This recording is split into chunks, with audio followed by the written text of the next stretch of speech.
Programa Villanueva of Orange Magazine. For Caroline. Hey. Yeah. Nagkaroon ba ng major changes dahil sa pagpalit nyo ng management and like back to zero ba kayo? Gano'n na kayo nag-adjust with the new management? Well, good thing about this whole thing is, I knew from like, the beginning of the transition na ang tamang tao na pupuntahan ko is si Enzo Valdez ng Sindikato. Dahil we've been friends for more than a decade.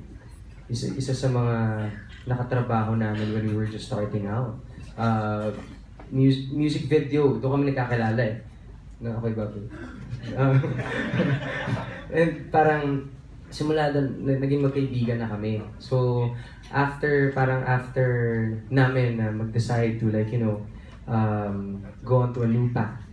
At Sindikato talaga yung main, na wala kaming ibang like, kinausap or naisip na lapitan, kundi si Sindikato. And, you know, I mean, the fact na nandito kami ngayon with all these fantastic artists, I know I'm in the right place, with the right people. So, okay naman, like, adjustment, well, definitely may adjustment, pero we're blessed as a band na hindi kami nag-start from scratch. Nag-start kami from somewhere blissful and punong-puno ng creative freedom. And we're actually enjoying it. Kasi parang for the past 13 years ng Kala Lily, ngayon talaga namin na-feel na hindi kami nagko-compromise when it comes to like making music, like recording new songs, or collaborating with other people. Sobra kaming happy ngayon as a band. Well, may lineup changes, definitely. May bago kaming guitar player, si Ken Tiongson. He's 20 years old. And that's 20. So, parang ako naisip ko dati, okay, 20 dati. Pero it's just really refreshing na meron kaming parang na-inspire kami to you know, look young.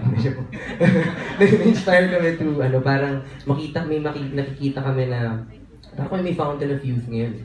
Diba? And refreshing na meron kaming kasamang bata. Pero kami, ako, si Aaron, tsaka si Lem, we're pretty solid as a band kasi Kala Lily is not just like, it's not just about the music, it's about brotherhood and family talaga kami. So, yeah.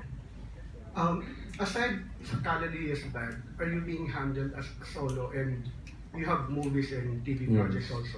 Sila rin ba ang humaharap? Ang may hawak ng solo, Kian Cipriano sa solo artist, si Cornerstone naman. Merong magandang relationship naman si Cornerstone at si Sindikato. Simula nung na nag-decide ako to talagang i-segregate yung career properly. So, si Kala Lily is with Sindikato because, you know, yung band scene talaga is, you know, here. Ako naman as an actor, as like a solo performer, nasa Cornerstone kasi sila rin naman yung parang feeling ko sila yung perfect din na place to parang i-hand down ko sa kanila yung solo career ko. So, yun, I'm happy lang din na parang may certain balance yung career ko ngayon na parang hindi ako nahihirapan, parang hindi ako naiipit na kung anong mga gagawin ko kasi at the end of the day, alam ko na meron akong decision kung ano yung gagawin at ipa-prioritize, and it's all about time management. So, good thing. Last 2015 yung last na album. So, any update like are you going to have a new album soon? And what will it sound like? Same ba ng dati pa rin or Parang bago na? Gusto namin, it's either we go dun sa direction ng Girls' Generation or Ben&Ben. Nandun kami sa gitna. So, but seriously, yun nga, I really want to talk to the band and parang gusto namin magkaroon ng maayos na conversation about it kasi for the past months, single kami nagre-release. Pero I think it's about time to like really huddle up and go crazy inside the studio at gumawa ng isang full-length album kasi dun din kami sanay as a band na album-driven band talaga kami. Dun kami nag-i-enjoy yung process na yan. And sa panahon ngayon na yung physical copies, hindi na siya ganun lakas as before, parang hindi, I don't think it mag-hinder yun para mag-create ng isang artist ng album. And yung direction naman namin for the album, siguro i-discuss ko next time pag nandun na kami dun sa recording label na ilo-launch ko, which is OC Records. Last, kung okay lang na itanong. We're just friends. Pwede namang sagot. For the record lang, are you in good terms with your former management and naapektuhan ba yung relationship mo with the other artists na kasama mo doon? To be honest? Well, of course, hindi. And I mean, hindi siya, I mean, I don't want to talk about it because I don't want to put someone in a bad light, you know. Pero, and all we care about now is moving forward and parang going on this path, like on our own. But, yeah, I don't actually want to answer the question. But okay naman kayo with like Sandwich and the other bands? Ako naman wala naman kayong problema with all the other artists. It's just that, iba lang talaga yung path namin yun. Yeah. Thank you. Thanks. Alright, thank you. We have another question from Enzo Luna of One Manila. Hi, good evening. It's for Sud.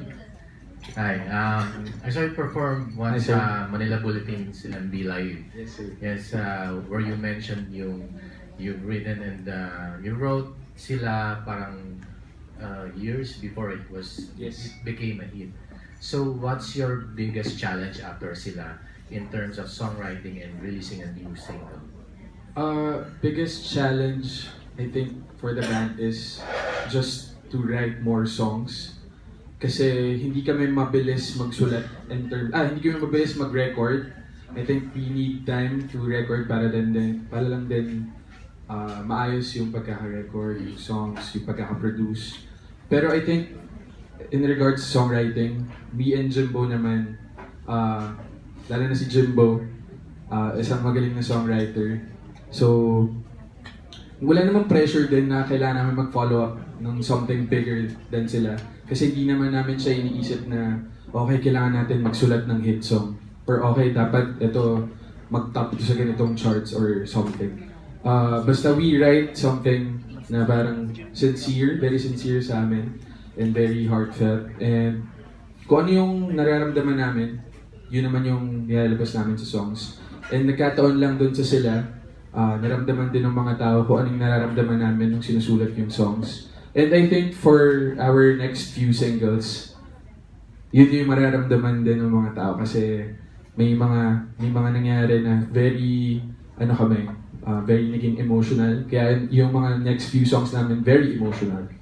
And yeah. Thank you. And for another question for Fighting River Blindness. Just curious lang, where did you how did you came up with the name? Yung honest answer po or yung kunyari lang? Pwede both. Sige. Yung honest answer was, it was actually just an article that popped up sa newsfeed. It was an article on literally river blindness, na disease because may mga nadilay ng egg sa river and then nag-wash sila ng eyes nila and then kakainin yung eyeballs. And it's an actual illness. Pero we actually made a metaphor out of that in the sense that there are things that are important to you, like water, for example. But at the same time, you also have to analyze, is this safe to use and whatnot. And it's, when we were thinking about that, we were actually going through a rough patch din sa band. Like, we didn't know what to do. Like, is this still good for us? May careers na yung iba graduate na yung iba gusto mag-aral ulit. And we thought, this is a really cool band name, so we went with it. That's good. And since you are the one sumagot, you have a large Facebook page, diba? As a visual artist and also as a musician. So how do you combine those two worlds, and where do you draw your inspiration for that? Okay po. Sorry, I forgot to say my name. Hi po, I'm Eunice po of Fighting River Blindness, vocalist and guitarist po. Yung fan base and yung page po for my illustrations is not really something na nagka-clash. with what I do for the music side, because they're both me. So it's just different forms of art. It's actually the same personality then. What I do here, how I speak, the music that I write is the same personality that I use when I create illustrations. Very quirky, very comedy, but at the same time, medyo angsty na may wit. So it's not clashing. I just don't want to mix the two in the sense of the fan base kasi with the band, kasama yung band. So everybody is important, our drummer, our bassist, our guitarists. And with the page, I don't want them na parang kasama din yung band with it because it's really just me. So if I get in trouble with the page, ako lang yung bahala and then hiwalay na sila dun. Yun lang Thank you. po. Thank you po. Thank you. The next question is from Miguel Dumawal of ABS-CBN Online.